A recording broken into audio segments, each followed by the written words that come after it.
Hey everybody, welcome to Between the Lines with Chris Curran. I'm your host, and today we speak to father of three, lifelong baseball, basketball, and football enthusiast, one of my lifelong best friends and brothers, a product of the hard-nosed Nick Pocari crew, C-Boys, and the only person to ever tie me in a race, LC There Cotten. it is. My man. There it is. What's going on, dude? As long as you never forget that, because I'll never forget that. What's up, baby? I had to That include tying it. you in a race is I had to include it. It's one of my medals on the shelf. Telling you, You may have beaten me. I appreciate you, man. I think we both had to kind of slow down. I think it was tough to judge at that moment. For the people that don't know, did. so when we were younger, we raced at North Junior High Little League's baseball field because he was the fastest dude from his part of the north side. I was the fastest dude from my part of the north side. So we both line up at home. I'm running first, second, third. He's running third, second, first. And on our way to home plate, and we're getting ready to converge, we're like both looking up the line like, dude, we're kind of like the same amount of strides away because we were similar in height. You know what I mean? Yep. We're like looking at each other as we're about to hit each other. We both slowed down, but I think we both slowed down at the same speed. And you hit me, and I think I flew to the backstop. Yeah, yep. I think you trucked me. I remember that video. I had a little bit more gut at the time. You were like Cam Newton. I was like Julian Edelman. Yeah, it was a little bit of that. I still remember that. And then it didn't take long. It was, I think, maybe not even a year or two. And then there you went. Just Buzz Lightyear speed. Yeah, it was ridiculous. I got a little faster as the time went on. I mean, I still remember to this day because everything that we played, I had to be on the opposite team because I was the only one that could catch you. Yeah, basically. Yeah, no, You're basically. Like, why we always got to cover each other? Talks about bumps and bruises in life. How many bumps and bruises I got trying to tackle you? Frozen concrete, grass, playing tackle football in December, the good old days. Builds character. But times have changed. I'm still fast, I still got it. I ain't that fast. Yeah, I ain't running no 4.4 or nothing. Hey, I give you a 4.7, give you a 4.7, Man. Something light. I'll pull every month. I'll pull a hammy maybe, but who knows? I pulled my hamstring. We had a championship baseball game, and it's a 28-plus baseball league for Metro West. Pretty good league, pretty good players, and problem is, man, that thing starts to tweak. It pulls up on you. And the issue that I have too is like, I know it's a 28 and up league, so it's like an older league, but I still play the same way that I always did, just in a 37-year-old body. Yeah, we only know how to play one way. So I mean, you run powerful, so it's one of those things anyway where it's, you got to do a light jog. You got to run at like 40% if you have a chance with that hamstring. I know, man. Might as well just stick you at DH. Yeah, I know. That thing's hanging on by a thread. I'm telling you. Hey, it's one of those things where, hey, old age. Seriously. It catches up. We're not even in our prime yet. That's the best part. I know. You start to feel it. So let me ask you something. Tell us a little bit about your upbringing and your background in sports, because we had played all youth, middle school, high school sports together. Fill some of the people in on your journey. Yeah, man. In all three. I think for me, it was, growing up, I mean, I never really got thrown into the sports thing right away. It was more of a fascination and a love, like through my dad. He played pickup basketball and he was, very active and stuff. And, just watching the games with, uncles and things of that nature, and think, I was late to the game and got, into sports around like 11. As I got into the sports, that's when I kind of really started to get into like they say the official sports. I'm on teams and get a jersey. Oh yeah. But yeah, it was like 11, 12-ish.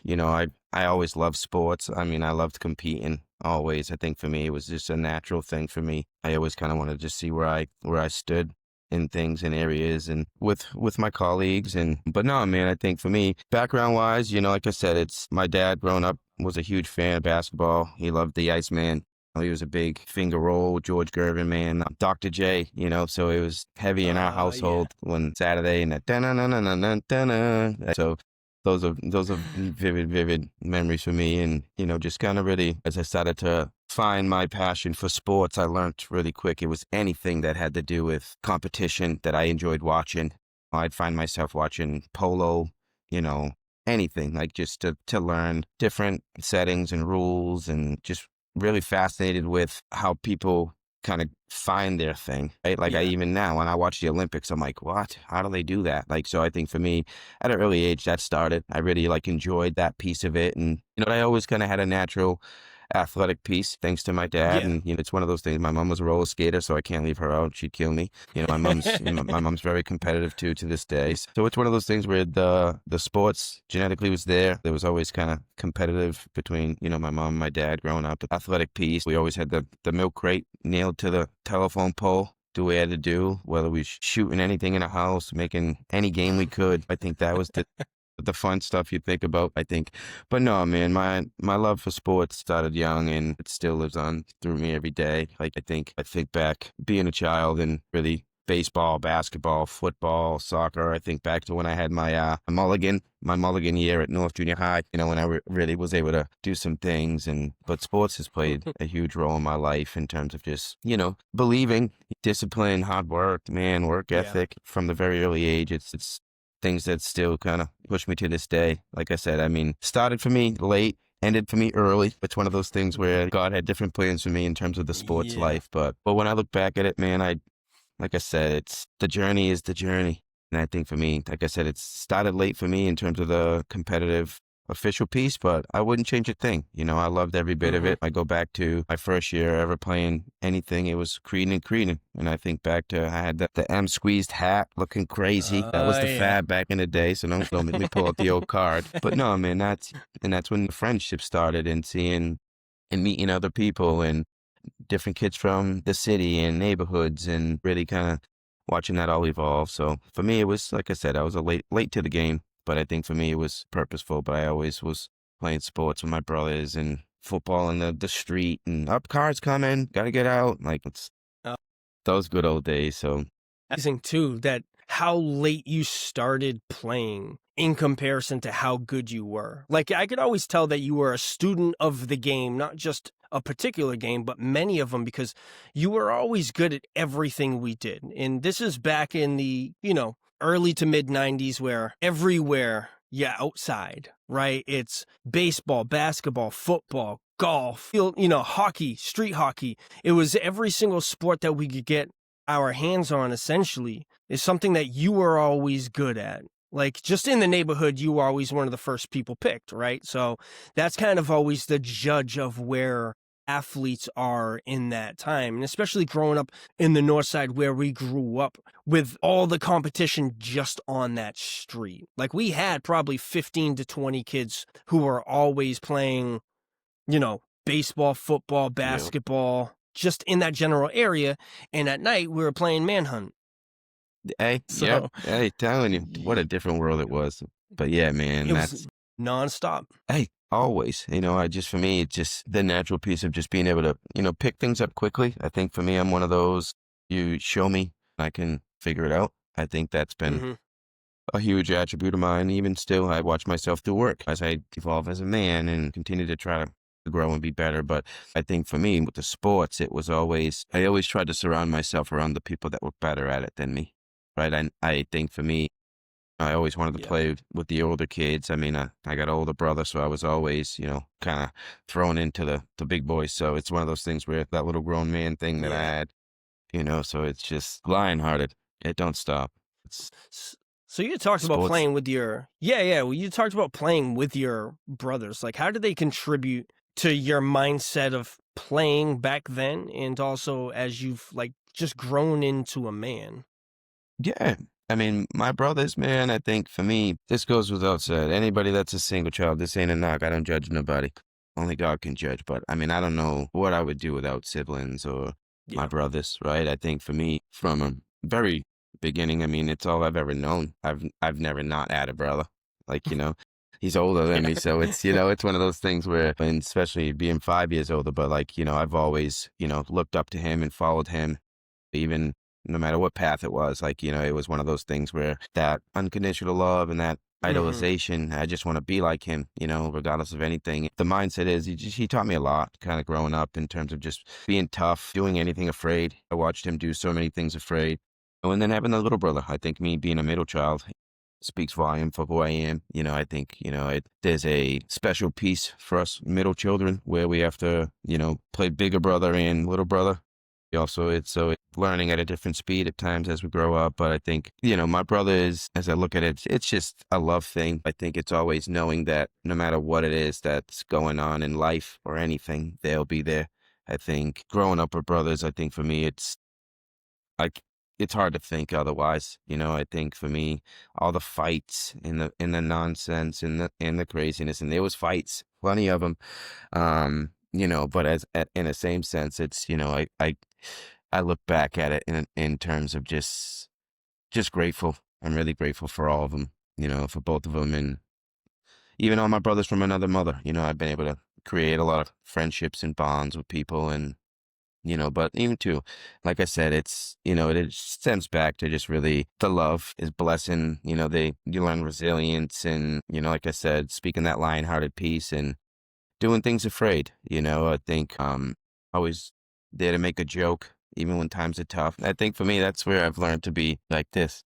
Water. That's it, man. You just go with the Mhm. flow, do as you can, just don't pressurize me because it can get dangerous.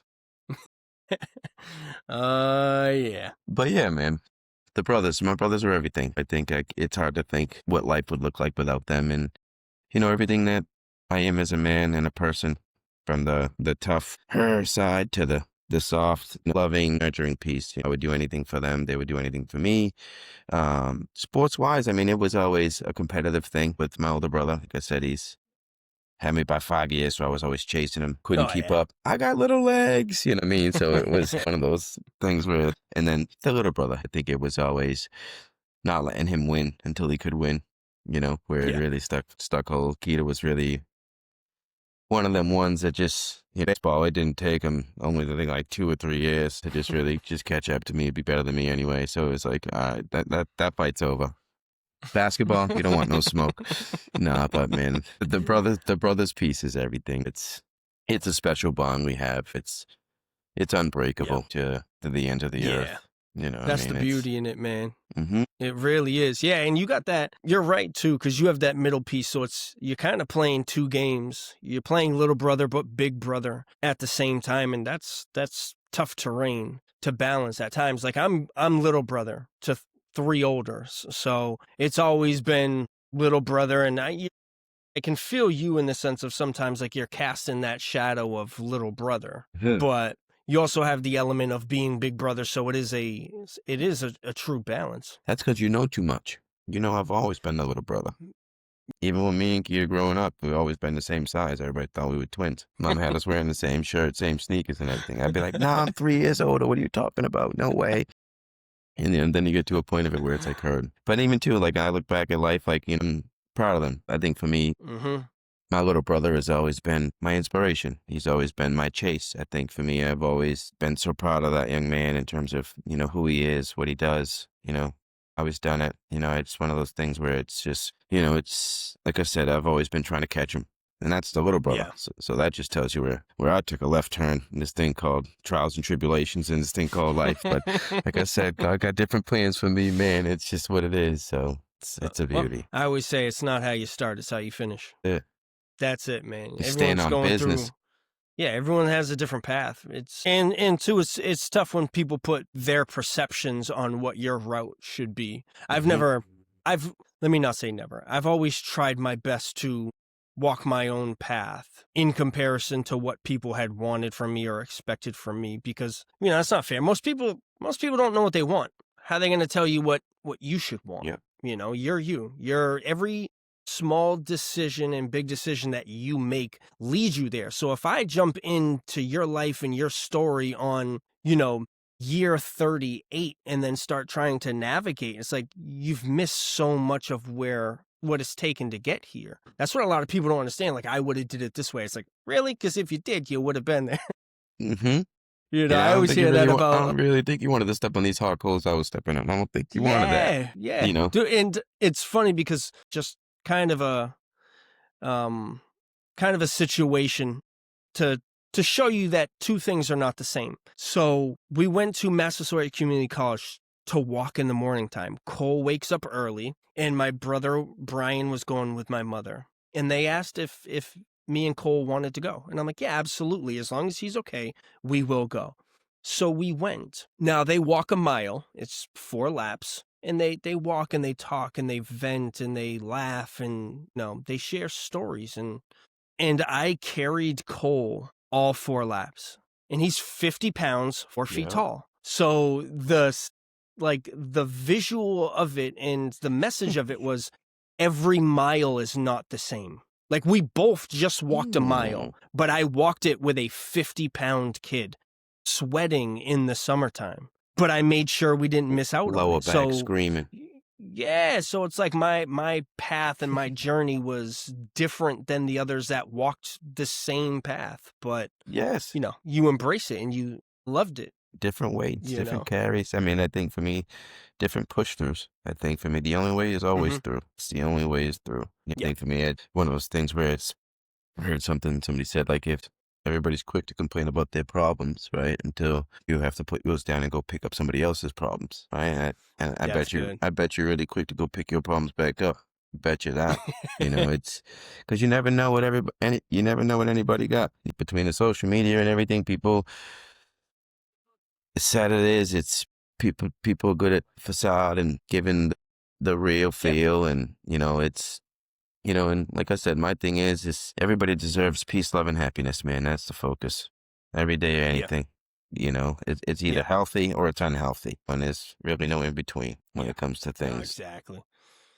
Yeah. It's finding your peace in your life and in your journey, and then sharing it with the select people. Because as you tend to get older, sometimes that group dwindles down at times, and sometimes it's supposed to. I talked to Kayla about that not everyone is supposed to be in your life that you meet your entire life. Sometimes they're in, sometimes they're out, sometimes they come back. You never really know. But it's to enjoy the moments that you have. Yes, it's staying really present. I think for me, the biggest thing for me is just the G word, just being grateful. When you can stay grateful with anything, I think for me, I try to bring it as basic as I can, being able to just get up, do basic things, put my shoes on, get dressed, brush my teeth, like try to keep it there, because there's people that would kill to be in this spot. Life is very precious, and I think the one thing is you don't get the time back. So it's, being able to just put the time in and enjoy it. It's beautiful. Yeah, I think if you can really enjoy some of the small things, then you're doing okay. That's how I see it. And it's beautiful. I'm just in a place of peace and love, and really focused on just enjoying the ride, really focused on the forgiveness. And I think for me, trying to keep the heart pure. I think for me, the intention, like I said, that peace, love, and happiness piece, I think is so important. Keeping the heart pure, the forgiveness, walking around with no resentments, no anger. I think anger, I heard this one thing he said, it's a personal punishment you give to yourself for someone else's behavior. Anger is trying to keep the heart pure. And like I said, anger is a personal punishment you give yourself for someone else's behavior. So learning not to be angry. It's so true. And just slow and steady wins the race at this stage. Yeah. And too, as you start to look back and reflect on your own life, it's once you can start to truly forgive yourself for certain things, it gets so much easier to forgive other people. That's what I've learned too. A lot of times it's like, well, this person did that and they did this and it's because of that and that caused this. And you start looking at yourself of like, I got to reflect on me for a little bit. It puts you in a better spot. I've had to do it. Yes. I've had to do it many times. Yes. And it's part of the journey too. I think, you said it best. It starts with you. I think, like you said, it's that mirror look, that person you see in the mirror, that purpose you're putting towards. I'm a firm believer in you get in what you put in. It's one of those things where, like you said, it starts with you and your intention and the thing you're trying to do. Yeah. And he knows whether it's good or it's bad. And if it's bad, it might not be bad tomorrow, but you give it some time, it'll be bad. Yeah. Yeah, exactly. Yeah, most of the times if it happens, like if I'm joking around with people at baseball, man, they're like, yeah, you're dumb. And I'm like, yeah, you're probably right. I ain't There gonna it fight it. is. I'm like, I yeah, ain't ready. whatever. I ain't Yeah, going back and yeah, forth. I'm gonna save my yeah, piece. I'm yeah. gonna I've save my heard worse piece. by better. You know Yeah, what I mean? Like, that's all you got? Come on, man. yeah, Just yeah, trying to have man. fun with it because I'm like, there's so many more important things in life that once you realize that it creates certain levels of levity. I do it all the time when I'm driving because in the morning when I drive Cole, because Cole wakes up at 3 or 4 a.m. every morning, right? So I go to sleep around 11:30 or 12, and then I get about 3 to 4 hours of sleep. Take a quick That's the nap. routine. Yeah, exactly. That's the Yeah. routine. So when I'm driving with him and I've been up for 3, 4 hours, I make sure I don't drive on the main streets because people are going to work and I'm not in a rush to go anywhere. Occasionally you'll get the person that's probably running a little bit late to work and they'll get upset and go around me and stuff like that. I'm just like, probably just in a rush. I don't care. Always. If you want to beep at me, you can. I don't mind pulling over and letting you go because I'm like, I'm not in that level of a rush. And they don't know. I don't, yeah. Well, They the don't thing I know. say too is, yeah. And the thing I say too is, if you make a scene, they will remember. But in 1 Mm-hmm. week, that person's not Yep. going to remember me going Nope. slow in front of them. They're not. How many people have, when you're in a rush, have you just beat that, like, come on, man, I'm trying to get here? I don't remember any Yeah. of them. Yeah. You don't. It happens to everybody. So I just give that person, I joke when I'm with Kayla and that happens. I'm like, maybe they're going to the hospital. You know what I mean? See? Maybe their Thank parents you. sick. There it is. You know, maybe they're going to see their kid before they go to the airport. I was like, Yep. now I'm giving the benefit of the doubt most of the time, but I'm like, you got to do yourself peace because you're going to argue. You're going to argue with yourself in those moments of why they're being the way they are. And you can't control it anyways. You take the high road. You know why? Yeah. Hey, there ain't no traffic up there. Hey, I'm telling you. I like Telling that. you, ain't no traffic up there. That's Always. smooth. You know, it's just one of those things where it's, I think for me, like you said, it's everybody's not quick to put that perspective and to know that maybe somebody is having a morning or they're trying to get to something or, this happened or that happened. I think too often than not, the day and age we live in, they hit snooze 3 times. They're racing off to a job they hate or whatever it is. Like, Yeah. you got, it's the world we live in, man. I think people are so accustomed to comfort and settle. And in truth, like, it's all about that peace, love, and happiness. Like, it's got to feel good. I got to feel like it's impactful for me and for the people around me. Like, I'm one of them weird ones, man. I speak the energies and the vibrations in the room. No one has to say a word. I know whether I want to be in it or not. Like, Yeah. I mean, I can shift the room if I need to, but it's one of those things where it comes with the territory. Oh, yeah. Yeah, that's true. That is true.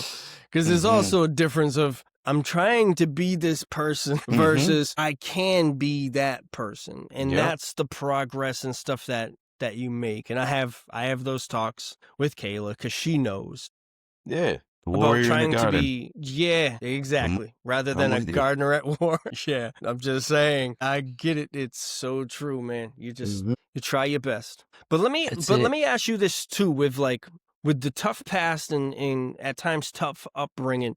Like, how much does sports play a part in where you are today and help keep you out of trouble? Just some of that good stuff, man. Like, what did sports do for you? Everything. Sports is everything, man. I think for me, it's like even sports just brings me so much happiness. But with that war and all those trials and tribulations that I've been through, I think for me, to kind of keep it light, I've seen it very much a lot.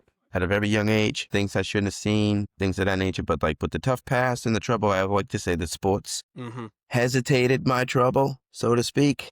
I think for me, it kept me out of trouble sooner rather than later. I mean, I still ended up in some in terms of my walk that God wanted me to walk in certain things but choices I made. But in truth, sports is everything. I look back and I really believe in my heart without sports, I would have very much ended up dead or in jail in terms of, like I said, things that I've seen, the way that life was at the time, in terms of just like losing my dad when I was 11, kind of working through that. And then obviously walking into life with Nick and all of that amazing stuff. So for me, that was a huge piece, that that played a huge part in sports was just, like I said, it created the friendships. It allowed me to see different. I'm very observant. I think for me, I earned for a lot of the things that I watched my friends have, whether it was just Hmm. family and just, being able to let's go over and play video games and we got practice, or just I remember the days of just hitting in the garage, with Coach Serope. Like those are the things that really stick out to me in terms of staying out of trouble and what it was for me. And one person I really got to shout out, still to this day, he's everything to me. I don't think he gets enough credit where credit's due. I know he gets his, and I know he probably wouldn't even want it, but Coach Mike, those football years, I think for me, when I look back at, those glory days, what he was teaching us had nothing to do with football. Yeah. I think as I look back at those years and I'm able to see how kind of life went and bumps and ups and downs and all arounds, and it's the hills and valleys, but just that discipline, the work ethic, the teamwork, it was everything. Just getting in trouble, having to do things because someone else did something stupid. It was just, it taught you so much, man. It taught you what life is all about, really. When I look back at those years, that all of us young men just trying to just be the best we could, where we didn't have a clue when we thought we did. So Yep. really grateful for my sports years, and like I said, it really put a stamp on who I am today and my heart and my purpose. Those were some really good years where I was able to still be nurtured and pushed up into Yeah. a good boy. I still had my rough bumps and had my few ejections and a few fights with coaches and umpires and stuff. But when I look back at it, like I'm really grateful for all of it and all of them that took the time and the love, because I think now, having the perspective of it, it's all volunteer, man. The time that people put into the youth and what they really put into the youth, like that's the part that it really starts to speak and I pay attention to as I sit here 38 Yeah. years old. Wish I could have knew some of this stuff then, but I think just seeing the love from coaches and the support from other parents, and I think for me it was everything. So for me, it really gave Yeah. me that staple of grounded to stand on, and how things really should be and how they should feel. And it's like I said, it's I wasn't always the best, but I was taught to have a good attitude and have a work ethic second to none. So Yeah. it's just kind of sports. Yeah. Those values that were taught, like accountability was a big one. Mm-hmm. Somebody jumped off sides, everyone ran. It was just hustle, hard work, Yep. never quitting. Some of those, like, Yep. I mean, they're classic. They're things that you want to be taught in life, and everything that you're going to see in a movie like Remember the Titans and Coach Carter and all of those. It's different to live it and then have those real life mentors that really stand the test of time. People that are still there today. When I was inducted into the Hall of Fame in November of 2024, Coach Mike was one of the people I thanked. Thank you. Was one of the people I thanked, and so I thanked about 40 different coaches that I had, whether they were just a coach for a summer, whether it was someone like a Coach Mike, a Joe Healy, That Bill was the Bello best from part. I Piesco. loved it. Yeah, so it was like that kind of stuff, because those were the people in those crucial years that kept us out of trouble, whether they knew it or not. And they played Yep. their part, and we had to play our part in making the decision. Do I go to practice today or do I go out and get in trouble? But they gave you a reason to be at practice. If they were just bad coaches and like, well, I'm not getting paid to do this, that mindset right there, he found such a fulfillment in giving back to the community that he's literally saved lives. Yes, he saved mine because he's always been And I'm back of my head, I'm on my right there shoulder. too. Right there too. I don't know where I would be without sports and the structure of sports. Even just the Mhm. small things, like you got to get decent enough grades to be able to Yes. play. Yeah. You got to stay in decent enough shape and stay sharp enough to play. Yes. And those Yep. are just some of the big values from a place that we come from. It's everything. And I think especially knowing Brockton like we know Brockton, I think it's not always looked upon at the greatest light. But I think Yeah. for me, if you look at what's to come and what's continuing to transpire out of that city, man, it's it's a whole lot of generational things happening, man, and it makes me feel really good, man. When you drive down Yeah. the streets, you see people on a billboard like, oh, I know him.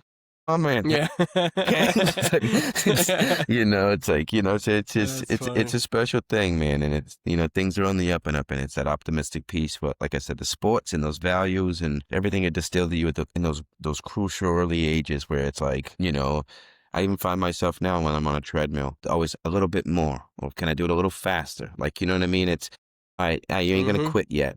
You got a little bit more in you. Like this, hey, you got this. You can do it. You're not tired. Yeah, Yeah. keep breathing. That's all I can think of. Put your arms up. Breathe. Hurt. I can't breathe. Like, Can't you know put what I my arms mean? up, I'm I'm tired. telling you, I got these shoulder pads on, coach. You know, I I could mean, I could thank you for my football career because at the running back position, I could never remember what side the ball was going to. And I think if you didn't help me out every single play, no, literally, like every we would single be play, in the every play. huddle Don't try to. and The you only one you knew was jet pass. Don't play. that's And you it. still didn't even That's know the what only side you were play I going on knew. then. You just knew what you were doing. Dude, you would literally make it a point to look right at me. You're like 143 toss sweep, toss sweep on two. 143 toss sweep on two. Ready, ready. Ready, And break. we leave. Mhm. We leave. I'm like, all right, so we going to Still the right side, two-hole handoff. Like, no, we're going to the left. I'm tossing you the ball. all the way out the corner. I'm telling you, hey, you ain't wrong. Won champion. I don't know how we won championships because we left every huddle with you yelling at me, left side. I was yelling at every and I'm like, somebody. I think you're yelling, and I think they know where we're going now. Yep. Between your junior stepping on my feet, someone knocking into Oh me, it was always man. something. I mean, it's what Yep. happens when you know, I look like Kyler Murray, my offensive line. Everybody way bigger than me. Yeah, Smiley snapped me the ball. I was out there like, Oh tiny, yeah. but we were making See, things happen. I loved defense. I liked being at that time I was kind of like a middle linebacker safety type of thing. Yep. I liked the physical contact portion. So when I went into running back and stuff, I was like, I don't really remember all these plays. You like to hit. You didn't like to get hit. That was a given. 'Cause, like Yeah, I used to sit yeah. on the sideline, right? He'd be a middle linebacker, and he'd be like, "Hot!" He would throw a sweep, and he would be like, he would just catch the ball, take 2 steps, and you would just come flying through the middle of the pile, just and it's like a 4-yard loss. Like, hey, play after play after play. It was just like Coach Mike, why can't he hit the hose like that when he gets the ball on the handoff? I think it's totally different when you're running full speed and hit someone in comparison to just being hit. Like the pain is the pain, but it's a different level of pain when you're, going Yeah. head on with someone and hitting them in comparison to running and being, being hit. I prefer doing the hitting. I definitely prefer I doing the know. hitting. I'm telling you. Me too. That part was He fun. didn't let me. He didn't let me do it too much. Yeah, even if I you got my, wanted to play defense, he was like, I got my 1 pit session a year, and I had to go run somebody over.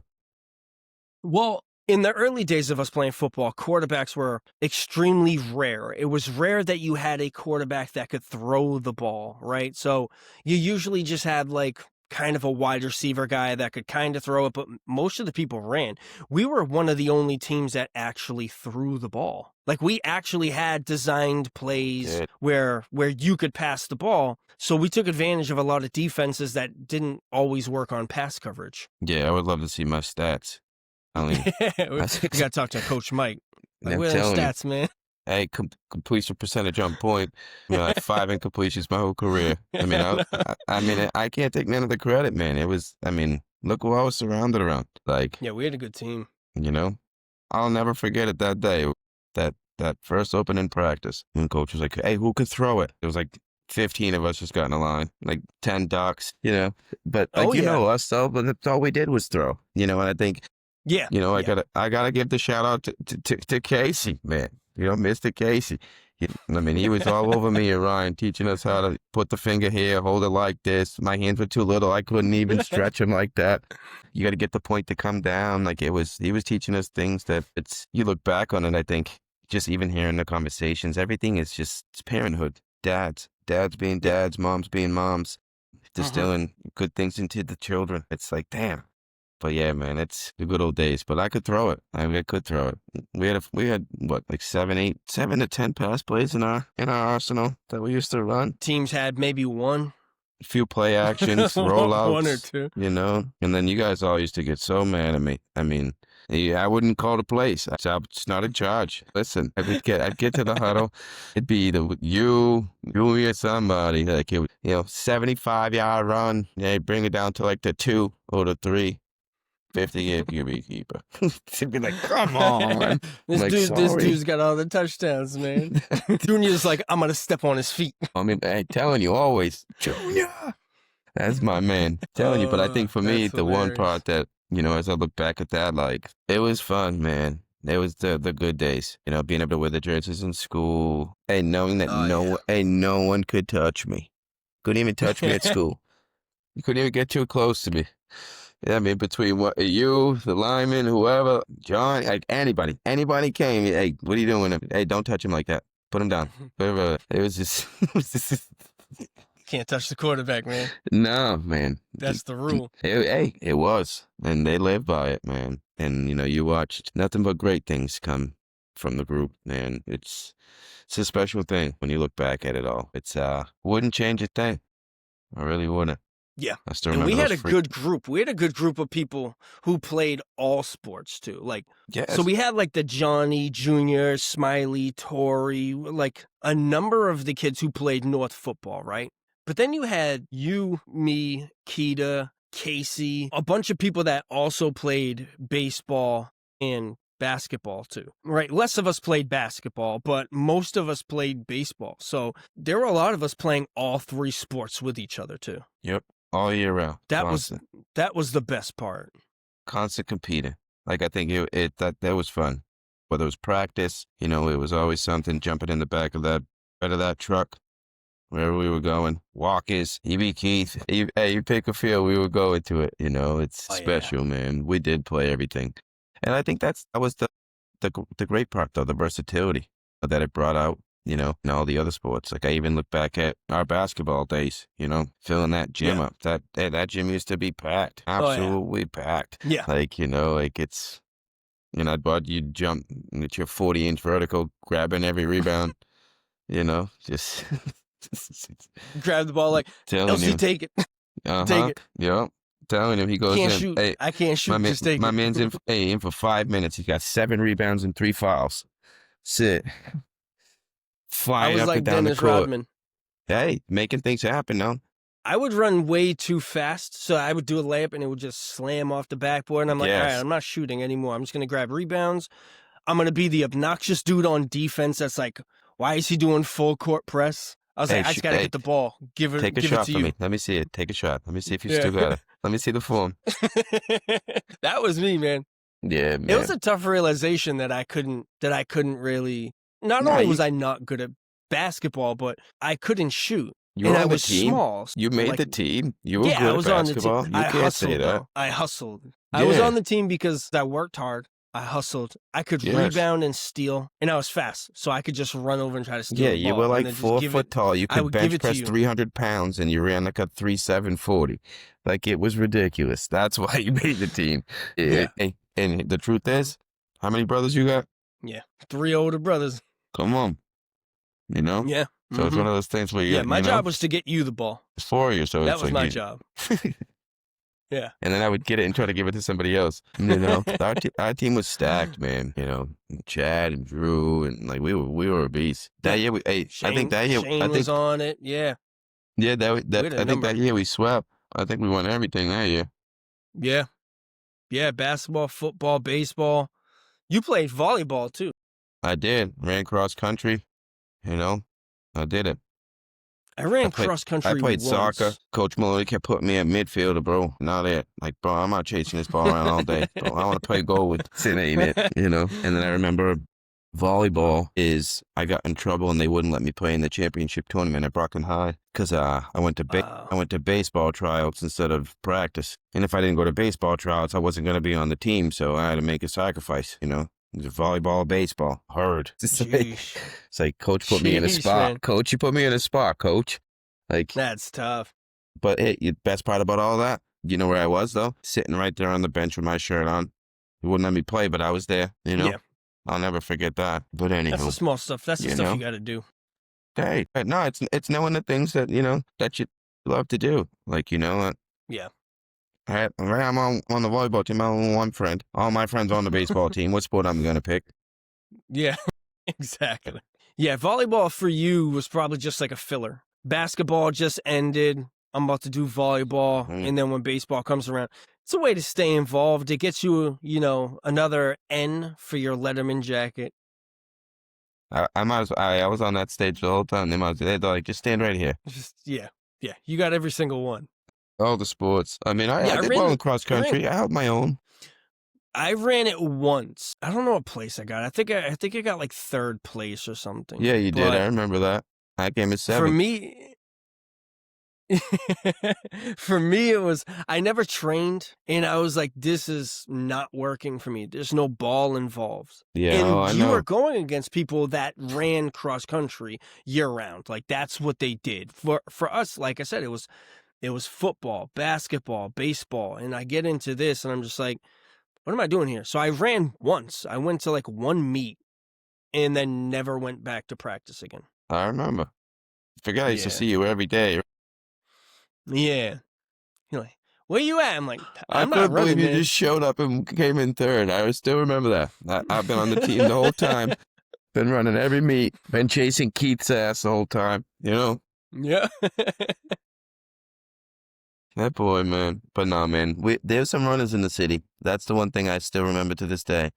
Like even now Yeah, you look Keith back and there. Kevin Gill were Mm-hmm. unreal, bro. Yeah. And don't forget Keon. My man Keon could fly. Yep. You know? Yeah. Yeah. There was a few of them, man, that just could go. Could just like here, I'm gonna sit back here.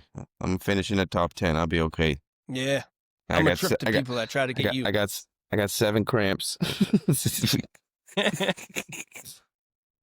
You know, it's like, geez, gotta love it, man. Though, but it's, you know, those are the times you look back on. It's, you know, it's, you know, it's excitement because now I get to sit back and get excited to watch my kids step through it. You know, it's just one of those, the journey. Yeah. Just, I miss it. That's the beauty of it now.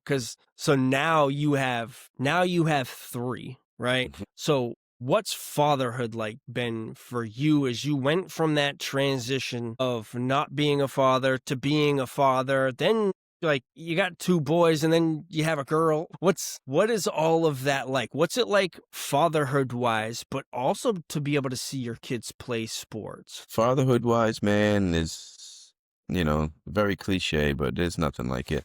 Um, Mm-hmm. I think for me, it just solidifies the purpose of being, you know, being able to see it from the very beginning like that. I think there's nothing I'd rather do than be dad. It's hard to envision my life or things that I would be doing without Yeah. the dad part, you know, but as a person, it just taught me real love. You know, it showed me real love. I'll still never forget this day. The second that Cameron came out and he gave that first wheel, it was a string of emotions, man, and I can't explain. You know, and I just started crying, you know, Yeah. uncontrollable cry, you know, and it's one of them happy, joyful cries that, you know, this is different. I think the responsibility of being a dad that comes with it, and just, I think everything else, you know, I think the lessons, learnings, it's taught me how to be much more patient. It's taught me how to love myself in different ways, teaches me how to kind of come down to their level and come into their world of that, you know, purity and innocence of how they see the light from their lens. And there's nothing better than it. I think for me, it's so euphoric watching your children be happy and enjoy things and find a place in this thing called life, and, you know, the friends and parties, and I like this and I like to do that. And I think for me, fatherhood for me is such a blessing and such a gift from God, being able to watch my kids tally up things and accomplish things that I never thought I could even ever imagine, right? Like, you know, Cameron playing the trombone, and, you know, he's very, very gifted mentally. He loves math and he loves to read. And so for me, that's the piece that I really enjoy to watch, you know, that engulf of love. And sometimes that love sounds different and it sounds hard. And my job as a dad is to get them ready for life. I think for me, I don't take that lightly. I think for me, having the journey that I have one job. And my job is to prepare my kids for the real world of life. And in that same breath, having that sense of self-love and understanding of what it is to be a God-fearing, God-loving, God-walking human and doing good work and having humility and just always looking to how you can be a blessing and make an impact in someone's day. So that's the things that I really ask them. Like, as much as I love, the accolades in school and all that, but for me, it's really how are they people? Are they Yeah. good human beings? And I think that's the piece that I really focus on with my kids. And I think for me, fatherhood, it's the best, man. I couldn't change anything. I wouldn't trade it for the world. They're really the only three humans on this planet that I would sit here and say that I would die for. Yeah. I think that's, Yeah. like I said, once again, very cliche for all parents in this walk of life. But yeah, I think in the sports piece with my kids and watching them, and I think the part that I enjoy the most is seeing the different places where they fall and how easily something comes for one and might be a struggle for the other. For example, like Cameron has been playing baseball his whole upbringing. He's played T-ball, he's played every age, and he's very, Yeah. very progress based, very growth. He's and where you got someone like Caleb who's very just naturally picks up a bat. He's got the older brother though. That's the thing. So like that's a huge piece where, he's Yeah. always trying to keep up. So, but the sports, being able to see it from this lens, it's the greatest, man. I think it brings me right back to being able to look in the stands and see Nick there and just always know that piece. Like, I think for me as a dad, I think there's nothing greater than knowing that your kids are going to look up and they're going to want to see dad there. They're going to want to see mom there. Yeah. They're going to want to see that love and support. Cause for me, that's the stuff that matters, and when I look back, it's, you know, being able to enjoy those moments and watch my kids grow and develop. My favorite thing with my kids in the sports is two things. I only care about two things. And this goes with school as well, right? Obviously the grades and all that stuff are important, but I think for me, the two biggest things I always want them to know is, do you have a good attitude towards what you're doing? And is the effort that you're putting towards acceptable in terms of, what you bring and what you should be bringing in terms of like leaving that legacy for your last name, right? Like I make Mhm. sure I really embody that piece in them of them being prideful in who they are and what they do, right? So for me, it's Yeah. because you're going to fail. You're going to make mistakes. You're going to let people down, right? Did you have a good attitude? Did you have a pure intention? And, are you working hard at, Yeah. whatever it is that you're trying to do? So for That's me, all you can do. it's the Yeah. important stuff. I think for me, it's with the children, I think, because you can get quick to get lost in all the outside noise. Got someone like my middle child, Caleb, right? Like he's fiery. He's very tough on himself. Like he wants to be the best. He wants to be first. And if he doesn't do good, it's like he'll strike out two, walk one, get the third out, and then come off and be all upset at himself, right? So like teaching him how to short memory, right? Like onward and upward. It's a game called bumps and bruises. You got to learn to just Yeah. keep getting up and walking. And as for the daughter, I think that speaks for itself, man. You see, my boy's got a couple of them up there, but majority of that work is from my daughter. It's the girl dad piece. She plays a different heartstring, man, and she sits somewhere different. Than any parent considering tell you otherwise. Obviously, it's boy moms and girl dads. It's a real thing. But Yeah. the daughter, man, she is out of this world, man. God gave her a little extra sprinkle. She's got the personality, she's got the sass, she's got the wit, the smarts. She's very intuitive. She's very loving and caring. She's also a beast if she needs to be. She'll dominate the room. Hey, come play this. Come sit Yeah. down. Hey, let's do this. Hey, come here. Hey, Dad, what's this? That's Delaney's my little FBI agent, man. She's questions on questions and the curiosity like no other, man. I think for me, that's the beauty in like being a dad and the questions and the nonstop questions. And you find yourself being so caught up in things, right? And you're doing this and that and dad, right? And you have that, right? Learning to just like Yeah. enjoy that moment of the dad because, we don't get him back, man. I think as I look back and I look at pictures or memories, you see him, how fast things shift, man. Cause like I look at my daughter and she's always the same, right? But then when I look back at pictures, it's like, wow, oh my goodness, like look how little she was. Like, Yep. so I'm quick to revert back to that. But my daughter, she's in the sports too, man. She's in her dance. She does her t-ball. She's about to be doing the floor hockey this year. She's Oh, all pumped wow. up about it. Yeah, man. She's a wild child, that one. She marches at the beat of her drum, man. That's She is a beautiful. Cotton for sure. Let's just say that. And you know, That she's there, you know, she's coming and she's been there. Like, like it's you know, my Delaney Grace, man. She's a godsend, man. It's such a blessing to be able to be her father.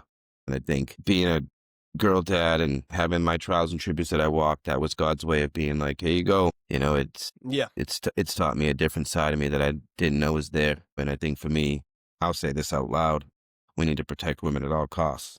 I think Hmm. moms are superhuman. They're out of this world. It's one of those things where it starts there. You know, it's, you know, women Yeah. and children by all costs, man. Yeah. Peace, love, and happiness. That's it, Yeah. man. No, you have to look at it that way, man. You got to be able to protect them as much as you can, and just remembering the humility portion of it. It really is. And I think you becoming a girl dad will definitely teach that a lot faster than a lot of other people that aren't. I'm learning, brother. I'm Because learning.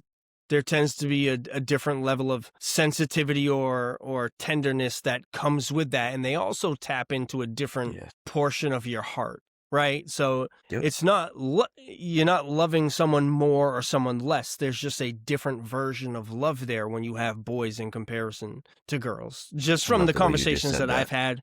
I have one son. It's so, but just the number of people that I've spoken to and finding out how it unlocks it. Because what I always say too is the different phases and changes you go through in your life, you're just opening up the next door, right? So you play Little League baseball, middle, high school, post, college, whatever you're doing. Say you get a new job, you get a girlfriend, fiance, every door is being opened. When you go from dating to being engaged, different door, because there's different expectations. There's different levels of communication that are expected. And then when you get married, it's the same thing. When you have children, it's the same thing. But, you know, you have 3 kids and you'll look back at some of the 37, 38-year-olds that we know that, you know, respectfully, that may not have kids. That's fair. But the perspective of life has changed. My son is turning 5 in December. It's very tough for me to think about life before him. Yes. And one thing I say to people too is I know where I left off with a lot of people in life. If people see me as, yeah, but that's the baseball player, then I know that you don't know this version of me, because I identify myself as a dad first. You know what I mean? So I put it into that perspective of like, oh, baseball, this, and it's like, no, it's cool. That's a portion of my life, your life. But when someone's like, how's Cole, how's Coco doing, how's life being a dad, that's when I'm like, okay, Plays you a know different this string. version. Plays a Bro, different you string. know this version of me. It's They know meaningful. the best version of you. Yeah. When someone asks you how the kid's doing, that's real love and warmth and care. Yep. You know what I mean? Because even too, when you look back at all like the years, the trials and tributes, this team, that team, this loss, that loss, right? Like this triumph, it's all just putting things in our tool belt to prepare us for this. And Hands for them. down. You know, I think for me, I look back at when I had the year when I was able to coach, right? I, you know, took the time, you know, I was able to do it. Like, I mean, that's where, you know, I earned a greatest sense of respect for coaches and just Little League and just in general throughout the world. But yeah, it's, you know, being able to see that piece of it and be in that form of it, and to be able to like have that moment of being dad, but also being coach, and then like watching my son have to share his dad, but then also to like find that enjoyment as he watched me start to kind of find my niche and get comfortable with the team and all the kids. And because you know how we are, man, it's, you know, we blowing wind in everybody's sails. Like, I want nothing but like we believe around here, like we're gonna win, right? You struck out this time, next time you get up, you're hitting a double, like let's go, like, you know. And that's the mindset and the energy that, you know, I just gave up. But it was such a blessing to just be able to do it and, you know, see that piece, and, you know, to see in terms like, it's a passion, you know, it's things that you see that you really want to do, you know, and my job is to get myself to a place in life where I can do that. and that's Yeah. all my time and attention, as best as I can tries to go to my kids. And I think, Yeah. and it's, like I said, it's special, the sports and the kids and the journey and like being able to watch them kind of become their own little humans and have their own little Hmm. things and own little attitudes and own little things they do and say. And, it's special, man, for Yeah. sure. A lot of people see it as sports, musical instruments, whether you're going Hmm. swimming, whether you're playing, whether you're dancing. I always view them as they're just vessels, right? If your kid plays baseball and you can coach them because it's just a vessel to spend more time with them, to fill their Yes. brain with positivity and influence. It doesn't Yes, man. matter. Like, if Cole decides he wants to be on the swim team, I know nothing about swimming, but I'm gonna be as involved as I can because it gives me another opportunity to spend time with him. It's just a vessel. It has nothing to do with baseball. It has nothing to do with football. None of this stuff matters. See, like, we're all gonna stop playing at some point in time. And I forget the exact statistic, but it's known that like it's 75 to 80% of the time that you will spend with your kid is up to the age of 12. Hmm. And then from 13 until adulthood, you probably got about 20% left of your time frame with them. A lot of people don't realize It's that real. a majority of your time that you're spending with your children is now. And there's Hmm. always the times of like, let them sleep over, let them do all this, let them do all that. And it's like, do you think when you're 17, your kid's going to want, you're blessed if it is, but your kid's not always going to want to be around you. When you're, think about it And now, the I'm friends, 30. Yeah, I'm 37. I see my parents regularly, damn, but getting up there. maybe it's, yeah, yeah, maybe it's once a week. You know what I mean? I might see my Hmm. parents on a normal week, one time a week for 1 hour. Now think about that. That's 52 hours a year. Mm. Now that's going to vary because you got events and stuff like that. But Nah, but it's, still, if you thought about it, let's knock it up to 100. Let's play the game and multiply it by 2. 100. That's 4 days. You're only going to spend 4 days a year with your parents. People don't put it into that perspective. And say your yeah. parents got 10 years. You got 40 days. You got a month and a quarter. Imagine that. Like, I think about it too, and someone once said to me, what if in this situation, they said, what if your dad's only going to live 5 more years and you only see them once a year on like a family retreat or a vacation? Imagine how different you would spend every single second if you knew. Yes. But we wait, we wait till the time goes by and you're like, I wish I would have spent more time. I wish I would have told them this. It's, I mean, that is so deep because I think for me and the realization of it is that one word, man, time, it really truly is of the essence. And I think for me, like even hearing your perspective on it, like, being dad and that, like, that's the most important thing to me, right? Time and yeah, peace, right? I'm very focused on, what I do with my time, what my time looks like, where I need to be, when I need to be there. But like in truth, like you don't get it back. You don't you get don't. time back. We've been through enough life to know and understand it, but we all just get caught up in the go. We get caught up in that go, and everybody loses that perspective in time. But in sense, like I said, you come into this world naked, you leave naked, and the only thing that you have is the time spent and the things that you do and accomplish while you have this time. I think the impact you leave, most importantly now, I can speak for myself, and my impact is going to be solely only based through my children and how well they are Hmm. able to conquer this thing called life and in people and just things of that nature. So for me, time is huge. I think that perspective is amazing. Like I said, like to being a parent, and I want to be that parent where my daughter wants to come take care of an old man because I can't anymore. You know what I mean? She want to Yeah. come see me because I tried my best and I was there. And that's the thing, man. It's time, time. Like with that song.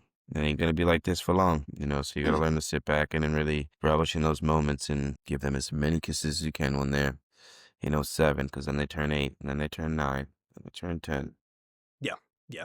Now, one of the measures I look at in judging impact, right? Because I think as you get a little older, it's less about your past and more about your future in certain ways, right? Like you're so worried when you're younger about baseball, football, basketball. Am I going to go to this high school? Am I going to go to that college? Am I going to play in this league? And then once you start to get older and you become a parent, you're like, because I share the same perspective as you, is, I'm measured by being a father.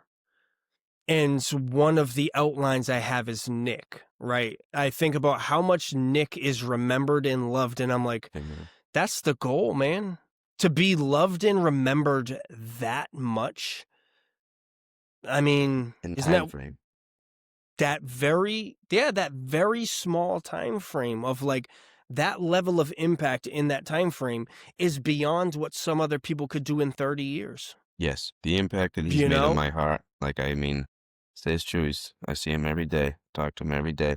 He's a remembrance every day on who I want to be, or the things I'm trying to accomplish. Yeah, I think for me, very big on the mindset, controlling my thoughts, power thoughts, being in control. I'm making sure that, like, I'm trying to leave legacy. I think that's the true goal and impact. And you do that through love. But yeah, Yeah. man, that legacy, I think for me, a huge focus for me in terms of like a purpose is just the last name meaning something.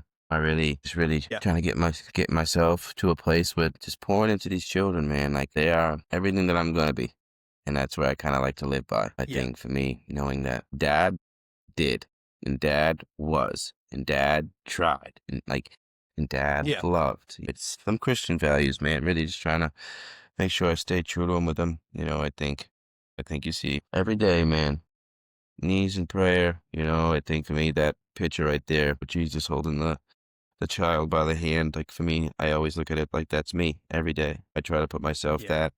that pure. I'm still learning and growing and going, and I think that's where being able to take the spin and see your kids walk in the light of life and, like you said, to be able to guide them and show them and come into their world, so to speak. Like you said, I think one thing that I take from everything is watching my son's knack to read. A huge kudos to his mom.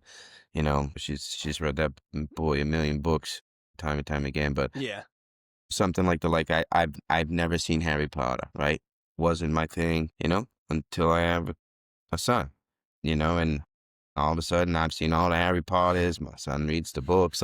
So it's that thing where I start to, and what, I think it was like 12 hours sitting. We built the Hogwarts Lego castle. It's, things that I would have never thought, that I would even enjoy. It's such a special thing to find that love in things that your children love, right? I Yeah. love it because you love it, right? Because Oh, I'm very yeah. big on, like, when they bring me something, or the Delaney's like, oh, Dad, do you like this? Or my first thing that I say to him, Delaney, do you like it? Right? Like, Yeah. I want to make sure you like it first, right? Like, that's the Yeah. first and most important thing. You need to like it first before anything else. Because if I don't like it, does it matter if you like it? Yeah. Yeah. You know? If they run up to you, do you like this? And you're like, no. They're like, yeah, me neither. And it's like, you just ran over with so much passion and I crushed Dream your heart crushes. because, Yep. and that's the tough part about being a dad too, because you almost always have to be on because that one moment could slip. It could change. And you're like, that's why you try not to let the day get to you, the parenting, the rules and the pressures of life get to you even a little bit so that you bring it home and they're like, look what I drew you. And you're like, you know what I mean? You make some kind of look and you're like, I didn't mean that. But that's what you got to be on. I know it's one of the things too, because Cole, for the longest time, like many children, loved Baby Shark. And that song was nonstop. Now, here's the best part of it. Cole's autistic, so it's not just him listening to Baby Shark. He has to listen to it on replay. So I would listen to that song 400 times a day. And people would talk about it and they're like, what does he like? I'm like, he loves Baby Shark. And they're like, oh, that song drives me nuts. And I'm like, no, I absolutely love that song because I see him light up. Yeah. When he listens to it and he plays with the characters. It's one of my favorite things because it brings him joy. have taken on the things that bring him joy make me Yes. so happy. So I'm very Yep. thankful for whatever he gets into. I'm there with him, you know. Always. And that's the journey piece. It's, hand in hand. It's I walk as you walk. I think I can't step for Mhm. you, but I'm gonna be there to guide, and that's the special part, man. I love it. There's Yep. nothing better, man, I think for me Yeah. it's goes without said, Yeah. And one it's of the things I wanted to talk to you too is about impact, right? Because we kind of spoken on Nick, briefly, and it's tough to tell your story. It's tough to tell either one of our stories without him being brought up, mm, right? What are some of the things that maybe he had taught you that stuck with you today? Maybe is it certain aspects of parenting? Is it, because yeah, man. I noticed that you chef it up and he used to cook. Hey, come on. I You got see that, what I G. mean? So it's That's stuff it. like that. That's it. The passion for food is definitely a huge piece, and like the cooking, I think for me, him being, you know, Italian man that he was, you remember me coming to school smelling like pasta sauce and all that. Oh, Nick's making sauce? Yep. It'd take him 3 days to make it. I'd come in smelling like garlic and all types of shit. But I look back at that piece. As I look back, I think for me, watching him care for me and my brother the way that he did, and do the cooking and cleaning and our laundry, and just like he was everything. I think so. I think the piece that stands out to me is he didn't have to.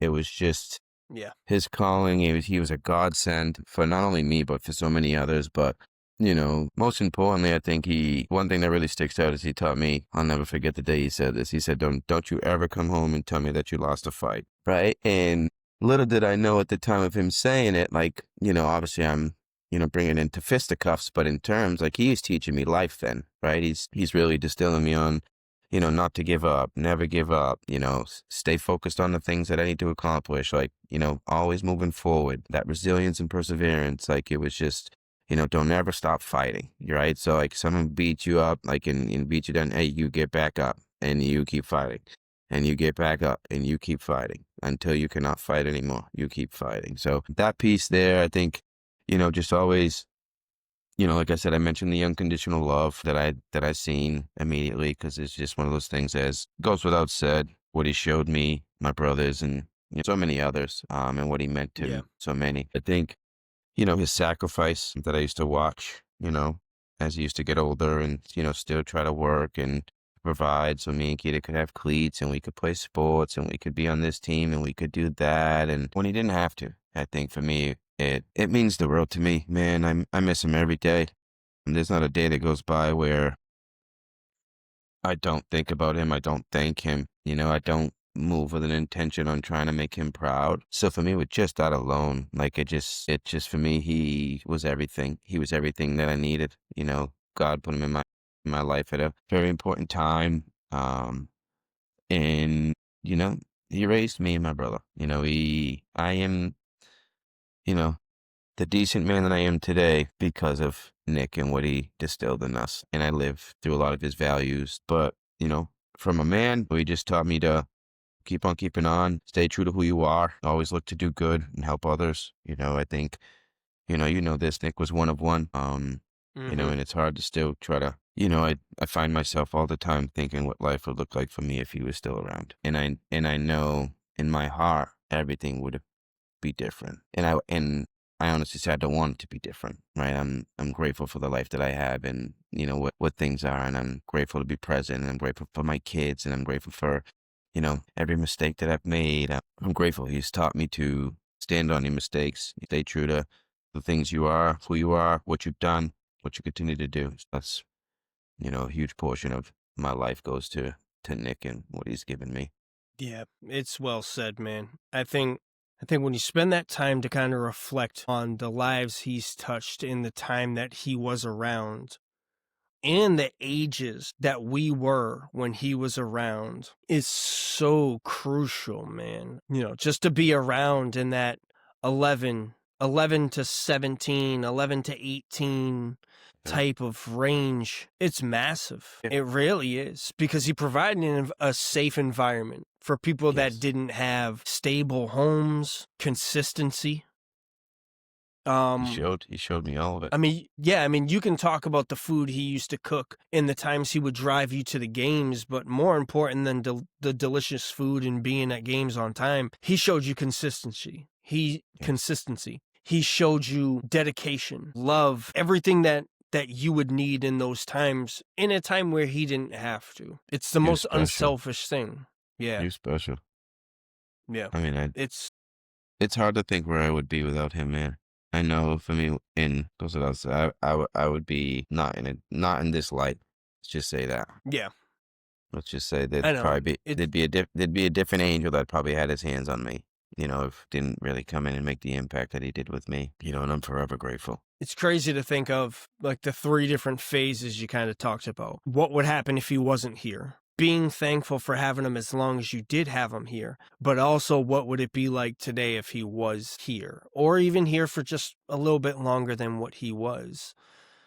It's that's the beauty of life, is that it also includes death, and with death Mm-hmm. comes reflection. And unfortunately, sometimes we reflect a little bit too late. I was very fortunate outside of you guys, because I mean, obviously, you guys spent the most time with him and got to pick his brain and talk to him and go on those drives when you went fishing and all of that stuff. I got to spend a lot of time with him in high school, more than a lot of the other kids, where I would sit out at the table and talk to him, and I got to pick his Mm-hmm. brain and kind of see where he was, because he was a big mentor to me as well, and just passed on so many life values.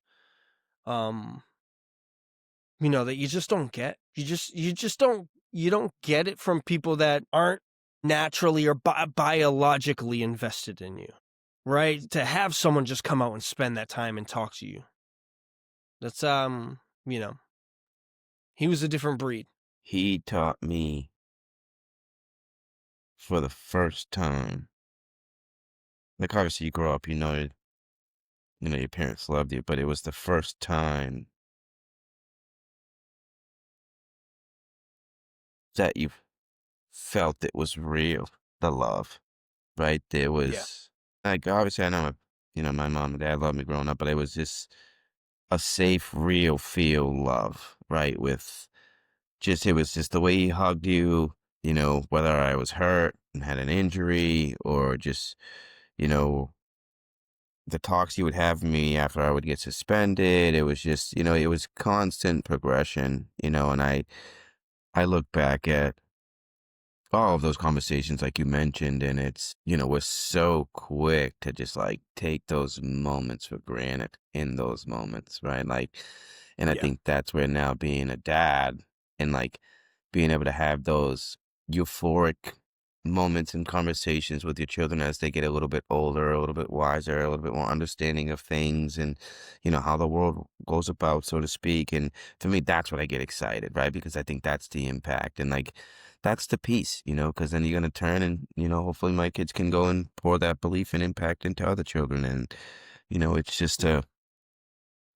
a rollover effect in terms of what he distilled in us and me, and in those, like Yeah. you said, those super, super important years. Like, I think for me, I just kind of look back as how fast it all, spiraled and went for me when God took him home, and I think that's where, Yeah. I had some things I had to figure out throughout that journey. But like for me, he was the rock, he was the rock. It's crazy how life works, because you don't realize it when you're the kid and the adult realizes it, and they want to reach out to you, because now we're wearing the shoes. Hmm. In the time you realize it, it's the same thing for someone like Nick. Nick was chasing the kid to try to get you to learn these life lessons. And maybe we didn't catch them all. But now we're the adults looking at the kids trying to pass Yes. all the life lessons, and they're like, I don't want to listen to it. It's such a full circle that you Yes. try to find the best ways to communicate, to say like, listen, slow it down. I know you don't want to listen to me. I know I'm dad, or I know I'm Cam's dad. I know I'm Caleb's dad, Delaney's dad. But it's incredible how much you can get through to certain people like Nick did to us. That was one of the reasons why I loved coaching, because I could impact an entire facility full of kids, and I would know what it would mean for me. Because in a selfish way, it gives back to you. And I would take the lessons I So learned from much. Coach Mike and from Nick and, So, you know, yes. Coach Kelly at North Junior High and all these Mm-hmm. different coaches that grabbed us in these moments that we were going through tough times and got through to us, even just a little bit. That could have been what stopped you from doing something that night or hanging out with that Yes. group of people that night. Saved my life. Yeah. Sports, Nick. I mean, I think, you know, the perspective and beauty, you know, thinking of all the times and like you said, those conversations and like lessons, like just being able to give it back, I think for me is a huge focus that I try to walk, right? I think I like to, you know, Proverbs 27:17, iron sharpens iron, right? And it's one of those things where, you know, continuing to forge in the fire, he's going to keep Mm-hmm. until he can see the image of him, you know, and I think with me in that perspective and understanding, it's more or less now just how can I continue to put forth that, right? Like how, and then not only put forth that, but how can I, you know, learn through what I've learned to and now take it to another level, right? To another greater understanding, another greater Yeah. piece of love, like, because there's levels to everything, everything that we Mhm. do, everything that we are. So it's like for me, in that constant chase of how to be better in it and for him, for them, for the world, for people. Like I think for me, it's bigger than like you said. This it's everything and everyone. Like you know, everybody's got a Mhm. job to do. You know, and I think Yeah. so many people get so caught up in that selfish mindset, right? I need that instant gratification of this. Well, this guilty pleasure here or this thing here. When in truth, like it's all unhealthy, right? So for me, if we can focus on the healthy pour and really, you know, look to make that impact with the people around us in this thing called life, like you said, the circle gets smaller. And that's not by coincidence, right? It's, Mhm. you know, as we get older, we get wiser. Our priorities shift, the things we need to focus on, the time that we need to spend, who we need to spend that time with. It shifts. And some people understand it, some don't. And I think Yeah. this day and age, man, it just doesn't stop. It doesn't Yeah. stop, especially being dad, Yeah. because life doesn't Yeah. stop. Yeah, and then any of the extra time you have is filled up with dad stuff or finding yourself, giving yourself some peace of mind, Yo, recharging your own batteries to make sure that you're a better version of you the next day, yes. right? Because life's going to keep hitting you, but those kids are going to keep growing. So they're going Ugh, to need that next version of dad. You know, constant tomorrow evolution. may require more energy than yesterday. Mm-hmm. I try to keep that in mind. So, like, Yes. that being said, since we're talking about family, like, what's a message that you would want to tell your family, um, that maybe you don't get to tell them every single day or as much as you'd like? Question. I think for me, um, message to my family is that, you know, everything's always going to be okay. Um, through the grace of God and the glory, of Jesus, I think, you know, the more that we learn to continue to stay together and communicate, I think for me, family is the most important thing in this thing called world. Without family, you don't even get to come into this world. So for me, just being able to know that I'm going to do whatever it takes in my power to get this last name to mean something, to leave legacy. Um, I am going to do everything I can to make sure that my kids are taken care of, well cared for, anything that they ever need.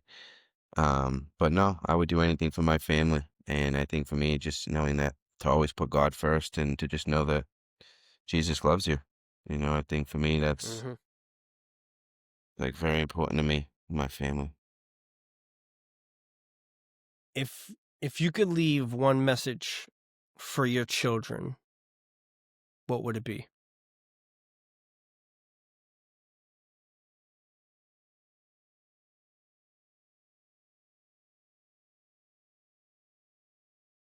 trust God, give yourself to Christ, and love who you are. Um, I think for me, the loving who you are part um, is truly important. Um, I pray every day that my little humans have, the strength and the security to know that they are loved. And I think for me that they're very blessed in this thing called life. Very grateful that my kids have an abundance of love, abundance and abundance of love and people in their life that would do anything for them. My kids are beyond spoiled with love. They're beyond spoiled with material things too. They have all the things that I never had, which is, such a blessing, and something That's that I the hang my point. hat on daily. But just know it's a village, they got aunts and uncles and Grammies and grandpies and neenies and papas and, and cousins and, you know, and friend cousins and uncles. And it's just the abundance is unbelievable. And I just want them to know that in this thing called life, they can bet their bottom dollar that they'll never be alone. They'll never do anything alone. Mm-hmm. That's awesome. And one more message. If you could leave a message to the world, what would it be?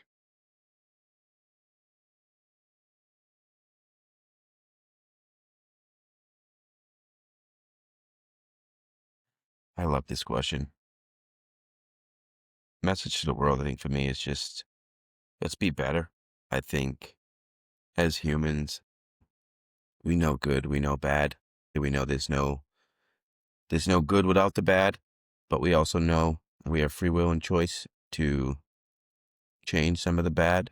I go back to, putting a emphasis on protecting women and children and making sure we do everything in our power to make sure that they're safe and secure. But the biggest thing is peace, love, and happiness. I think, Jesus is coming, and I think this thing called the world can be very loving and amazing when people put forth the effort, and you look to be a blessing for other people, and you know you look to give and be generous and to help who you can, not overlooking something when it's not right, and walking with character and integrity and morals, and putting forth into the world. I think for me, it's like I said, get in what you put in. I really wish that people in this world know that they are loved and they are somebody. Everybody's got a journey. Everybody's different, and for me, it's just really that acceptance piece in this thing called diverse world that we live in. Everybody's human. Like I said, we come in naked, we leave naked. And our job as society is to just love each other and be there. Is everybody's got to fight, man. Even you and I speaking right now, I'm sure we could sit here and open up a can and unload a few things that are paining us right now or we're struggling with, and things that if I could change this would be like everybody's got that struggle, man. And if you could just reach out, be a hand instead of just looking down upon and instead of judging, like really look forward to sympathizing and, coming down to earth, and let's make this world a better place. I think for me, I think it earns for it. I think we're the generation that's highly capable of it. But I think for me, what better time than now? And, what better person than you? I think it's one of those things where, you take that look in the mirror. It's all about you. You stay focused on your purpose and what you're trying to, put into this world, and with that true intention, and good things happen. So I think if we can get more people in that mindset of just really peace, love, and happiness around the world and just doing whatever we can for each other, I think we're going to be okay. I'm optimistic with this world. We're on the up and up. I'm doing my part. Yeah. Peace, love, and happiness. Dude, that's all you can ask for, man. Yeah, It's man. well said. It's Life's too short, man. everyone's gonna look. I don't want to say everyone. A lot of people will look back on the certain circumstances, and we all fall victim to it, of saying it. If this went left and not right, if that went up and not down, things would have been differently. And you're right, they would have gone differently. But everyone's gonna feel that pain at times. And if you only live on the surface, you'll never get deep enough to feel deep enough, to hurt deep enough, to love deep enough. And the deeper you go, the more chances and more risks you're taking. And that's the beauty of it, is to learn to enjoy those. And you have to learn to enjoy the failures and the losses too. And everyone will look, some people will look at that stuff and they'll blame the losses when it's like, you have to understand that a loss is what makes you appreciate a win. A death is what Mm, makes you appreciate life. And yes, tough times are what make you enjoy the yes. sunshine and the small, beautiful things in this world, you You know? lying. Yeah, boy, you better preach. Because I think, you know, like you said, it's it's life be life, and you know, it's the hills and Yeah. valleys. You know, it really comes down to just knowing. I want to be better. Like big focus on like taking care of my body. Like I really try to take care of my mind, body, and spirit. Like I'm, you know, learning how to sit still with myself. And I think one thing that really kind of resonated with me was just, like what you mentioned and you know the transpiration of life. Like I think for me, I really truly enjoy all my struggles. Like when I look back at it, right? Like I think those are the scars and the markings and like my work throughs as I kind of be able to like look back and overcome. Like that's what really made me who I am. You know, as I learn, grow, Hmm. adapt. Like you know, you don't learn. You know, when everything's all rainbows and butterflies every day, right? You learn through, you know, like you said, failure, trial and Hmm. error. Okay, that didn't work. Let me try this. You know, trying shit didn't work. Trying like you know, Yeah. Yeah. it's part of it. And for me, I really truly embrace that part of myself. I think for me, you know, I really love my flaws and I work really hard at them. You know, I look them dead in the mirror. I stare my demons in the face, friends with them. I mean, well, we have real conversations. Like, I don't let them play in the game anymore, but I let them know that, like, you understand me? Like, it was a thing once upon a time. You know, I'm still chiseling my few. You know what I mean? It's always a fight, but in the scheme of it, like, it's staying that hyper focused and knowing the things that you're trying to accomplish, you know, while trying to be Yeah. that person that you want to be, man. You know, anything is possible. I think for me, there's no dream too big. I think that's where now, like for me, having children, I'm able to see that.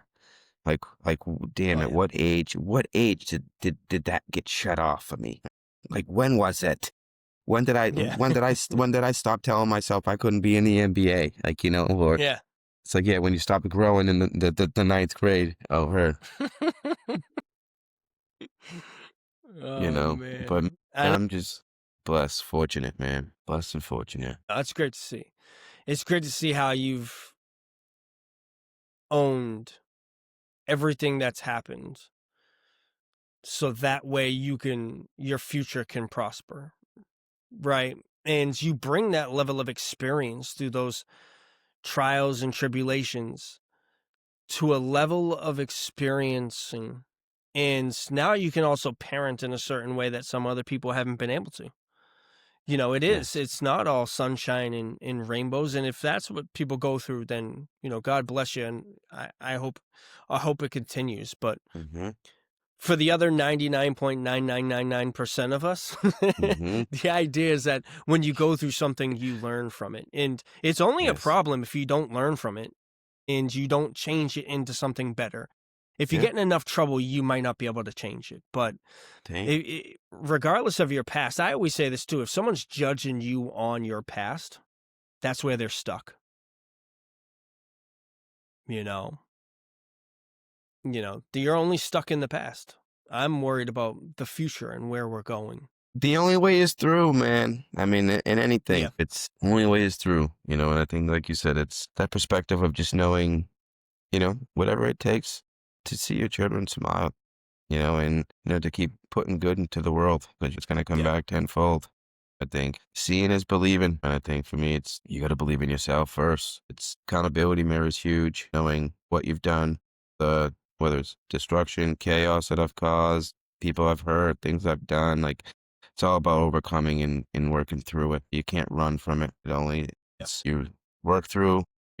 Like you said, you adjust, you get better in the change. Because the only thing constant in this thing called life is change. I tell you that, you know, and That's it's it. just going through the trials and tributes and just trying to be a better me, man. I think I used to always want to say I wanted to be a great man. I was doing a lot of listening and I heard one thing where it's just like, I don't even know if I want to be a great man anymore. I just want to be a good man. right? Like I want to be a good man. I want to keep it very simple. Like I want to be good. I want to be good in the way that I am, the way that I walk, the way that I talk. It's the way I walk with the Lord, and the thing I'm putting out into this thing called the universe and world, and that's it. I'm always working on trying to be better, whether it's stretching, yoga, meditation. I don't take medication. I don't take ibuprofen. I don't take nothing. If I got a headache, a backache, watch me go stretch fast. I do very particular in my diet and how I eat, when I eat. It's just trying to Yep. find ways to just feel better. I think for me, the dad piece is I'm really just trying to get into the best shape of my life, even at age 38. But I just want to be able to enjoy my kids. I want to be Yeah. able to feel good, and to be able to run and bend over and jump and do all the things that they want to do, as long as they want to do it, because there's going to come an age, like you said, where that's not going to be the thing. Like you said, like that thing you sent me. When was that day? We don't even know, right? There was just a day where there was the last time that we all played outside, and it was like, damn. Yeah. There And we was get there and was we get being a dad, we get to do it again. It's been nice. exactly. It's the best, man. I like what you said about being a good dad, because the goal is to be a good dad. I think others will grade you as a great dad if you do it the right way. Right. I think certain titles that we may chase actually come from the people we're taking care of. So that's yet to be seen. I think if you continue on your journey and, you know, try to do your best each day, you'll be ranked at some point in time. We all will be, in a beautiful Hey. way. And I know Mother Teresa says something beautiful, and I actually posted it the other day. She said, if you want to change the world, go home and love your family. That's where it all Mm-hmm. starts. If everyone goes home and takes care of them and their family and It pours out to instill the those rest. core values, I Yes. think everything will take care of itself, It's beautiful, man. you know? Yes. Hey, Yeah. always. I think life is amazing. And I think for me, the best is yet to come. And I think the one thing that I do know, there's going to be moments, there's going to be things that happen. It's just going to be some things Yeah. that in God's plan, He has a different way of showing you and having you working through things, and finding the peace and the love and the Absolutely. understanding in it. So my job is to find it and be it and know it. It's a beautiful thing we do, man. Being able to just be dad. Like, Absolutely. I think one thing I can attest to this, but dads all around the world, just know, right? We see you dadding. Ready? When I see a dad, and there's nothing better. Hey, when I'm at work Oh, and I see yeah. the dad pushing a stroller, he got the backpack on, he's ordering his double smoke shack or whatever he's doing. Like, bro, it's the best. Like, hey, watching dads at work, it's absolutely fantastic. Yeah. Moms too. Like, I just love watching just parents do the thing. It's absolutely incredible. Because, like, us parents know what we have to deal with. Let's just say that, It's everybody just sees oh, they're so cute. Oh, that's so, yeah, you didn't realize what we just have to deal with on 3 hours of sleep in 2 weeks. Okay. It's a lot of struggles that we go through for this beauty. Okay. But it's the best, man. I love watching it, man. It's It the is so future. true. You watch us work. It is. It is. Generational changes. Dude, I want to thank you for being on tonight, man. It was great. It was great to be able to catch up, Thank you, talk, kind man. of share your journey and your experiences, and more importantly, be able to share the growth. I think that's one thing that, regardless of people's walks of life and where they are, what they grew up with or didn't grow up with, I think we're all striving to be a little bit better today than we were yesterday, and better tomorrow than we were today. Yes, And you man. touched on that. I You touched on that appreciate you, beautifully. man. I mean, you said the G word, man. I think it's my favorite piece. I mean, because it's life. Everything is growth. It's, between God and growth and to be better. Growth is everything. So hey, I can't thank you enough, man, for everything that you're doing. I think for me, I love watching you be Coco's dad. There's nothing Yeah. I find more enjoyable than watching, people that I love, people I root for. I root for everybody, but man, obviously there's a few that are just really dear to your heart, man. And just seeing your growth, man, as a human, and just seeing the change, as a dad and alone. And I think for me, the favorite part is we never lose the goofy. It's one of those I things know. where the goofy stays one of them things, man, where it's like, Yeah. hey, what you see is what you get. You get what you get and you don't get upset. You know what I Yep. mean? Come on. Hey, it all Baby shark contributes doo to what doo we doo bring doo to the doo doo. table. Baby shark doo doo doo doo. Come on, you know what it is. Hey, it Hey, all contributes to what we C bring to boys the for table, life, man. man. I love you, bro. Absolutely. I love you too, man. Thank you, dude. We'll talk soon. Of course.